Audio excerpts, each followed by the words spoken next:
If you grew up letting yourself into an empty house after school, alone, no questions asked, if you fixed things before anyone taught you how, and never once complained about it, then you already know silence was never empty. These are 10 things only Gen X men understand. Number 7. Nobody admits out loud. Growing up, an empty house wasn't scary. It was just Tuesday. Nobody was coming home before 6, and that was fine. You made your own snack, did your own homework, and figured out your own problems, because there was no one else to ask. You learned to sit with boredom instead of running from it. Your own company was never something to fear. That silence taught you how to think. Really think. Long before anyone called it mindfulness. It wasn't loneliness, it was training. And most of you never even noticed you were being trained. Nobody showed you how to fix a bike chain.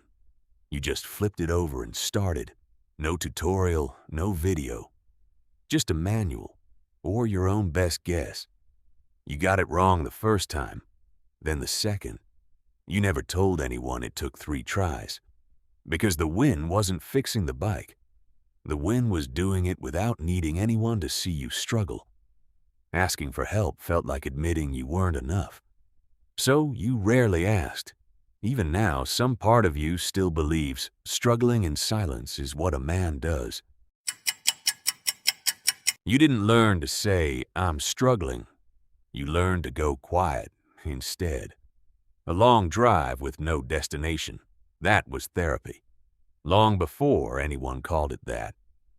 Or you went to the garage, fixed something that wasn't broken, just to have somewhere to put the feeling. It wasn't healthy, but it was honest in its own quiet way. And it got you through. No participation trophies, no praise for simply showing up. If you wanted respect, you worked until someone noticed, without ever asking them to. A nod, a handshake, that was the applause you grew up with, and it was enough. You still don't trust praise that comes too easily. Earned quiet still means more than loud approval. If it broke, you didn't call someone. You opened the hood first and asked questions later. Self-reliance wasn't a personality trait for you. It was survival, plain and simple. No manual explained this exact part. You worked it out anyway, piece by piece. There was pride in hearing it run again, because of you and no one else. That garage isn't just where you park. It's proof you can handle whatever comes. And deep down, you still believe, if it's broken, you're the one who fixes it. You didn't say, "I've got your back." You just showed up at 6 a.m. to help someone move. No check-in texts, no long conversations about feelings. Just showing up every time. That was loyalty, not words, actions repeated without needing credit. You still measure friendship that way. Who shows up, not who talks about showing up. Here's the one nobody admits. All that self-reliance built a wall. You got so good at not needing anyone that eventually no one thought you needed them. People stopped checking in, not out of cruelty. They just assumed you were fine. You always seemed fine. That's the cost nobody mentioned. The strength that keeps you standing is the same thing that keeps people at a distance. You built a life that doesn't need saving. And sometimes that means no one asks if you're okay.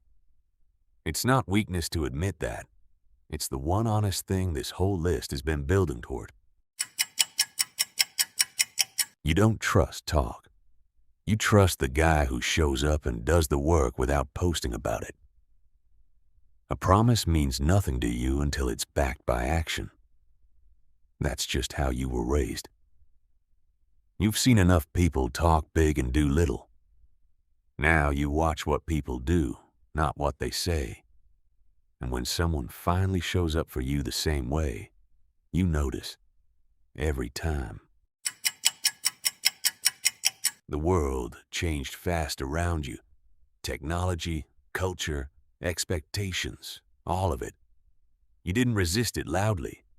You didn't write essays about how things used to be better. You just quietly adjusted the way you always have. Because complaining never fixed anything.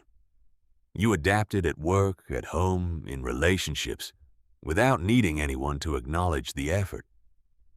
It's the quietest kind of strength, bending without breaking, again and again. While everything shifted around you, you stayed steady. That's not luck. That's who you are. Through all of it, the silence, the self-reliance, the loneliness you never spoke of, you are still here, still steady, still the one people call when things go wrong. Every skill you taught yourself, every feeling you handled alone, none of it was wasted. It built the man standing here now. Someone people trust, whether they say it or not. You were never broken by any of it. You were forged by it, quietly over decades. And that's something worth being proud of. If this described you, you already know. Being Gen X wasn't a trend. It was a training ground. Drop a comment with which one hit hardest, number 7, or something else entirely. And if you want more of this, subscribe. There's more where this came from.